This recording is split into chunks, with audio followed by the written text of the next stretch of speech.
વિરામ બાદ વરસાદનું આગમન થયું છે। ખાંભા અને ગીર પંથકના ગ્રામ્ય વિસ્તારોમાં શરૂ થઈ ગયો છે વરસાદ। ખાંભા શહેર, ભાવરડી, કોદિયા, દીવાનના, સરકડિયા, નાનુડી, ઇંગોરાળા, નાના વિસાવદર સહિતના ગ્રામ્ય વિસ્તારોમાં વરસાદનું આગમન થયું છે। મુરઝાતા ઊભા પાક પર સોનારૂપી વરસાદ પડતા મગફળી, કપાસ સહિતના પાકને જીવનદાન મળી ગયું છે। લાંબા વિરામ બાદ વરસાદ, જગતનો તાત ખુશખુશાલ। પણ સમાચાર મળી રહ્યા છે। જૂનાગઢ શહેર અને ગ્રામ્ય પંથકમાં પણ વરસાદ શરૂ થઈ ગયો છે। વંથલી પંથકમાં લાંબા વિરામ બાદ વરસાદ, બપોર બાદ અચાનક વાતાવરણમાં પલટો આવી ગયો છે। વંથલી શહેર સહિત ગ્રામ્ય પંથકમાં વરસાદી માહોલ છે। શાહપુર, કોયલી, સાંતલ પૂરમાં વરસાદી માહોલ છે। વરસાદના આગમનથી ખેડૂતોમાં ખુશીનો માહોલ સૌરાષ્ટ્રમાં પણ જોવા મળી રહ્યો છે। વરસાદની શરૂઆતથી વાતાવરણમાં ઠંડક પણ પ્રસરી ગઈ છે। ન ફક્ત જૂનાગઢ પરંતુ સૌરાષ્ટ્રના મોટાભાગના વિસ્તારો એવા છે કે જ્યાં આગળ વરસાદ જોવા મળી રહ્યો છે। અમરેલી વરસાદે લાંબા સમય બાદ એન્ટ્રી મારી છે। લાંબા સમયના વિરામ બાદ ફરી વરસાદી માહોલ છે। ધોલવાણી, મોહનપુર, નવા ભવનાથમાં વરસાદ છે। વિરામ બાદ વરસાદથી ખેડૂતોમાં ખુશી જોવા મળી રહી છે। દિલ્હીના મોટાભાગના વિસ્તારો પાણી છે। મોડાસાના ગ્રામ્ય પંથકમાં પણ ગાજવીજ સાથે વરસાદ ખાબક્યો છે। છેલ્લા 1 કલાકમાં 1 ઇંચથી વધુ વરસાદ છે। મગફળી સહિતના પાકોને જીવનદાન મળી ગયું છે। લાંબા અંતરાલ બાદ વરસેલા વરસાદથી પાક બચી ગયો છે। બફારા ઉકળાટથી ત્રસ્ત લોકો પણ રાહત અનુભવી રહ્યા છે। સૌથી વધારે મહત્વની વાત છે કે જે વરાપની રાહ જોતા હતા ખેડૂતોએ વરાપ થયો, પરંતુ ત્યારબાદ વરસાદની રાહ જોતા થઈ ગયા। લાંબો વિરામ આવી ગયો અને હવે જ્યારે વરસાદ આવ્યો છે તો પાકને જીવનદાન મળી ગયું છે। અરવલ્લીથી સમાચાર। મેઘરજમાં ધોધમાર વરસાદ શરૂ, અડધા કલાકમાં 1.25 ઇંચ વરસાદ। ભારે વરસાદથી આંબાવાડી વિસ્તારમાં ભરાઈ ગયા છે પાણી, નવજીવન મળી ગયું છે પાકને। ગાયત્રી સોસાયટીમાં પણ ભરાઈ ગયા છે પાણી। ગ્રામ્ય વિસ્તારમાં પણ ધોધમાર વરસાદ, વિરામ બાદ વરસાદથી ખેડૂતોમાં ખુશી જોવા મળી રહી છે। વાતાવરણમાં પલટો આવ્યો છે। ખેડબ્રહ્મા અને વડાલી બાદ હવે હિંમતનગર પંથકમાં પણ વરસાદી માહોલ જોવા મળ્યો છે। ખાસ કરીને હિંમતનગરના પૂર્વ વિસ્તારમાં ગ્રામ્ય વિસ્તારો જેવા કે કેશરપુરા, સૂરજપુરા, ગાંભોઈ, કરણપુર અને રાયગઢમાં વરસાદ વરસ્યો છે। પાકના વાવેતર પછી યોગ્ય સમયે વરસેલા વરસાદે ખેડૂતોને ખુશ કર્યા છે।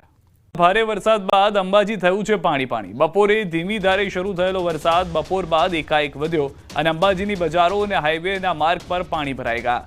શહેરનો મુખ્ય હાઈવે માર્ગ પાણીમાં ગરકાવ થઈ ગયો। રોડ પર પાણી જોવા મળી રહ્યું છે। વાહન ચાલકો અટવાઈ ગયા છે। પાણીના કારણે વાહનોની લાંબી કતાર લાગી ગઈ છે તો ઘણા નાના વાહનો પાણીમાં ખોટવાયા હોવાની પણ જાણકારી છે। 2 વ્હીલર અને 4 વ્હીલર વાહનોને પાણીમાં ખોટવાતા ભારે નુકસાન થયું છે। શહેરની ઘણી સોસાયટીઓમાં પણ ભરાયા છે પાણી। જન્માષ્ટમીમાં ભક્તોની ભીડ વચ્ચે વરસાદ જોવા મળી રહ્યો છે। યાત્રિકોએ પણ અટવાઈ ગયા હોવાની જાણકારી આપી છે। હાઈવે ઉપર ભરાયેલા પાણીને કારણે પ્રી મોન્સૂન પ્લાનની પોલ ખુલી ગઈ છે। વરસાદના કારણે અહીંયા અંબાજી બજારમાં રોડ ઉપર પાણી ખૂબ ભરી રહે છે। એના કારણે ખૂબ સાધનો વાહન વ્યવહાર અટકી જાય છે અને ટ્રાફિકનો જામ થઈ જાય છે। બહુ મહા મુસીબત પડે છે। એટલે આ ટાઈમે ઇમરજન્સી હોય તો મહા મુસીબત પડે। એમાં 108 ને કિલકલાટના જ્યારે પેશન્ટો લઈને જતા હોય ત્યારે ઘણી બધી તકલીફ થતી હોય છે। બહુ તકલીફ પડી રહી છે અંબાજી યાત્રાધામમાં। વાહનો બગડે છે, બધા બગડ્યા પડ્યા છે, ફૂલ ટ્રાફિક જામ થયો છે। એનો નિકાલ લાવો। 2 વ્હીલર 4 વ્હીલર બધાને તકલીફ છે। અંબાજી પંથકમાં જે રીતે લાંબા વિરામ બાદ ફરી એકવાર વરસાદની શરૂઆત થઈ છે। બપોરે જે વરસાદ શરૂ થયો છે, આપણે ચોક્કસ બતાવવા માંગીશ કે અંબાજીમાં બપોર બાદ જે એક ધારે અને ધોધમાર વરસાદ પડ્યો છે તેના કારણે છે અંબાજીના હાઈવે માર્ગ છે પાણીમાં ગરકાવ થયા છે।